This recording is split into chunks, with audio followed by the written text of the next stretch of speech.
আমরা কেউ বিচলিত হব না। বঙ্গবন্ধুর কন্যাকে সসম্মানে দেশে ফিরিয়ে না এনে আমরাও কেউ বাড়িতে নিশ্চিন্তে ঘুমাবো না। আমাদের সংগ্রাম চলছেই চলবে। ক্ষমতাচ্যুতরা কিন্তু আবার সংগঠিত হওয়ার চেষ্টা করছে, আমরা দেখছি বিভিন্ন জায়গায়। এবং আমি কোনো স্ট্রেঞ্জ লোক না, আমি কোনো পলিটিশিয়ান না। আমি যা বলবো তাই করব, করার চেষ্টা করব। এদেশে পলিটিক্স করতে হলে পলিটিক্যাল পার্টি অ্যাক্টের মধ্যে করতে হবে। চাঁদাবাজি করবেন যেই পার্টি হোক। আমি সেনা প্রধানকে বলেছি, রিকোয়েস্ট করেছি পা ভেঙে দিতে আপনাদের। আসসালামু আলাইকুম দর্শক মণ্ডলী, স্বরাষ্ট্র মন্ত্রণালয়ের দায়িত্বপ্রাপ্ত brigadier general M Sakhawat Hossain হঠাৎ করে কিন্তু হুঙ্কার দিয়েছেন সেনাপ্রধানকে, সরাসরি কাদের পা ভাঙার কথা বললেন।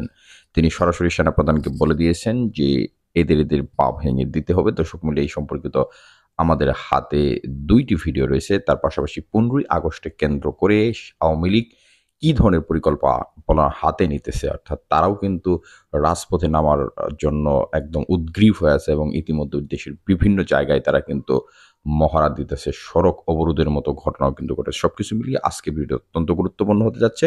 তো ভিডিও দুটি একটু সম্পূর্ণ মনোযোগ দিয়ে দেখে আসুন। প্রিয় দেশবাসী, আপনাদের দৃষ্টি আকর্ষণ করছি, আমরা দেশরত্ন শেখ হাসিনাকে সসম্মানে দেশে ফিরিয়ে আনার জন্য অহিংস আন্দোলন করব। আমরা কখনোই যে কোনো রাস্তাঘাট বন্ধ করে আমরা আন্দোলন করব না। আমরা আন্দোলন করব রাস্তা মুক্ত রেখে। আমাদের আন্দোলন হবে অহিংস, কারণ গণতান্ত্রিক আন্দোলনে কোনো ব্যক্তির সুযোগ সুবিধা থেকে তারা যাতে বঞ্চিত না হয়, অসুস্থ রোগী যাতে আটকে না পড়ে, আমাদেরকে সেই দিকে লক্ষ্য রেখে অত্যন্ত সুন্দরভাবে জনসভা, শোক সভা করতে হবে। আপনারা জানেন 15ই আগস্ট জাতীয় শোক দিবস। জাতীয় শোক দিবসে অন্য বারের মতো এবারও সকাল 10টায় বঙ্গবন্ধুর মাজারে আমরা ফুল দেব, সকাল 11টায় আমরা শোক সভা করব। শোক সভায় আমাদের জাতীয় নেতৃবৃন্দরা যদি আসেন তারা বক্তব্য দেবেন। এছাড়া আমাদের গোপালগঞ্জের সর্বস্তরের মানুষ উপস্থিত থাকবেন। আর যারা গোপালগঞ্জের বাইরে বাড়ি তারা বঙ্গবন্ধুর ভবন অর্থাৎ ধানমন্ডির 32 নম্বর বাড়িতে শ্রদ্ধা জানাবেন। আপনারা সকলে সকাল 7টা থেকে বঙ্গবন্ধুর বাড়িতে হাজির হবেন এবং সর্বোচ্চ শ্রদ্ধা ওখানেই নিবেদন করবেন। একটা কথা মনে রাখবেন, আমাদের এই আন্দোলনে সময় লাগতে পারে, কিন্তু আমরা কেউ বিচলিত হব না। বঙ্গবন্ধুর কন্যাকে সসম্মানে দেশে ফিরিয়ে না এনে আমরাও কেউ বাড়িতে নিশ্চিন্তে ঘুমাবো না। আমাদের সংগ্রাম চলছেই চলবে।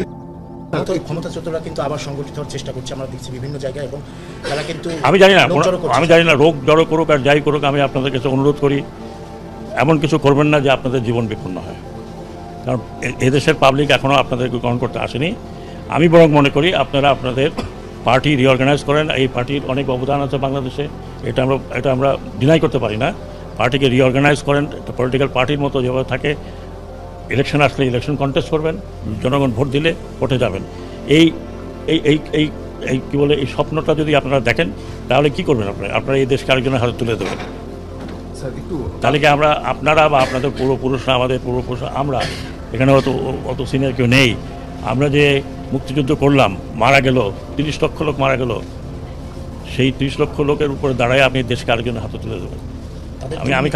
আমি খালি অনুরোধ করি যে আর যা করেন এটা করবেন না। এবং আর কিছু বলতে চাই না। এদেশের লোক এত তাড়াতাড়ি ভুলে নাই। সময় দেন, হয়তো ভুলে যাবে, কিন্তু এত তাড়াতাড়ি ভুলে নাই। কারণ যাকে ধরছিলেন নেতা, সেই নেতারা এখন পালিয়ে বেড়াচ্ছে। যাকে ধরছে সেই নেতাকে আমরা বাঁচাতে পারছি না। অনেক নেতাকে অনেকে বাঁচিয়েছে, আমরা জানি কে কোথায় আছে। কিন্তু ওটা না করে আপনারা বরং পার্টিকে, এটা অনেক বড় পার্টি এবং I have lot of respect for Awami League. এটা যেটা বললাম যে এটা এই দেশের প্রধান পার্টি একরকম। এক সময় আমাদের মতো বাঙালিদের ভরসার জায়গা ছিল এই পার্টি। বাংলাদেশের 52 আন্দোলন, 69 গণ আন্দোলন, স্বাধীনতা, এটা পার্সোনাল কোনো কারণে নষ্ট করবেন না। এটা জাতীয় সম্পদ। আপনারা আসুন, যারা রেগুলার করতে চান। এখানে মারামারি কোনো লাভ নেই। আরও কিছু লোকের মৃত্যু আমরা চাই না। অলরেডি 400 থেকে 500, তারও বেশি মারা গেছে উভয় পক্ষে। পুলিশের এই অবস্থা হয়েছে, আনসারের এই অবস্থা হয়েছে। আর আমরা যদি উস্কানি দিতাম তাহলে আপনারা টিকতে পারতেন না আর্মি ফায়ারে। আমরা আর্মিকে মানা করেছি যে ডোন্ট ওপেন ফায়ার। কারণ কাকে মারবেন আপনি? আপনার এই পুলিশকে দিয়ে কাকে মারিয়েছেন? পুলিশকে দিয়ে মারিয়েছেন আপনার সন্তানকে। আপনার সন্তান না হয়। একজন পুলিশের যে সদস্য কী বললেন যে স্যার কটা গুলি লাগে একটা ছেলেকে, তার ছেলের লাশ। এটা করবেন না, অনুরোধ করছি। প্ররোচনায় আসেন না। ব্যক্তিগত স্বার্থে আপনারা এত বড় একটা দলকে নষ্ট করেন না। এটা আমাদের প্রাইড ছিল।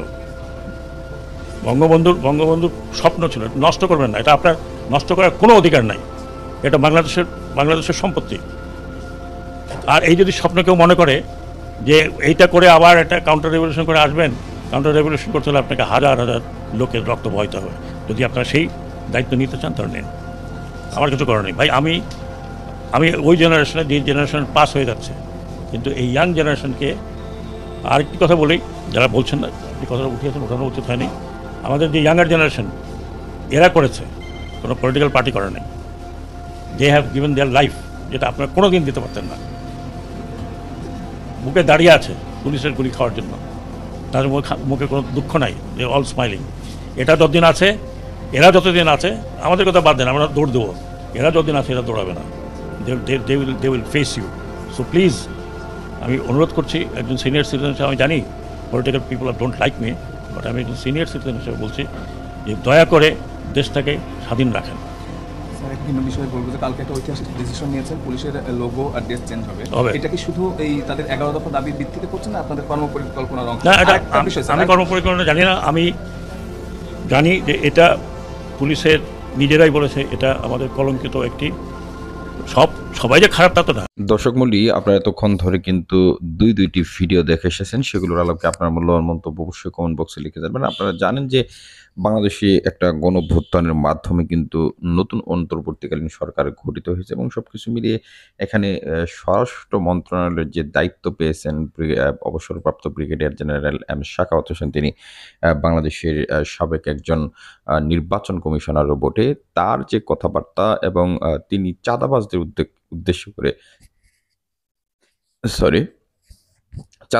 উদ্দেশ্য করে তিনি কিন্তু একটা কথা বলেছেন, সেটি হলো যে যারা যদি কেউ চাঁদাবাজি করতে যায় তাহলে তাদের মানে পা ভেঙে দেওয়ার অনুরোধ করেছেন সেনাপ্রধানের কাছে। অর্থাৎ সেনা কিন্তু সারা বাংলাদেশে ইতিমধ্যে টহল দেওয়া শুরু করেছে, এবং রীতিমতো তারা কিন্তু টহল দিয়ে যাচ্ছে।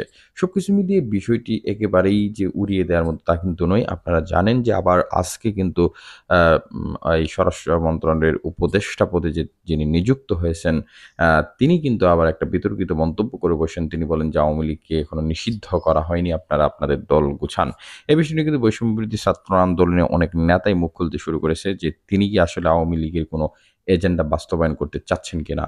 যে দলটি গত কিছুদিন আগেও বাংলাদেশের মানুষের ছাত্র জনতার উপর স্ট্রিম রোলার চালিয়েছে বলে জানিয়েছে বৈষম্যবিরোধী ছাত্র আন্দোলনের শত শত ছাত্রকে তারা হত্যা করেছে, সেই দলের গুছাবে না কি করবে, সেই বিষয়ে বর্তমান স্বরাষ্ট্র মন্ত্রণালয়ের দায়িত্বপ্রাপ্ত একজন দায়িত্বশীল ব্যক্তি হয়ে কীভাবে এই ধরনের পরামর্শ দেন, সেটা নিয়ে কিন্তু ছাত্র জনতা আবারও প্রশ্ন তুলেছে। সবকিছু মিলে এই বিষয়গুলোকে আপনারা কিভাবে দেখছেন? বাংলাদেশের যে বর্তমান অবস্থা, বাংলাদেশের যে বর্তমান পরিস্থিতি, বিশেষ করে অন্তর্বর্তীকালীন সরকারের কার্যক্রম কিন্তু এখনো পুরোপুরি শুরু হয়নি, তবে তাদের কথাবার্তা বা তাদের দেখে আপনাদের কি মনে হচ্ছে যে আগামীর বাংলাদেশ কি আসলেই একটি বৈষম্যহীন সুন্দর বাংলাদেশ, দুর্নীতিমুক্ত বাংলাদেশ গড়ে কি তারা তুলতে পারবে, বা তাদেরকে সেই সক্ষমতা আছে বলে আপনি মনে করেন?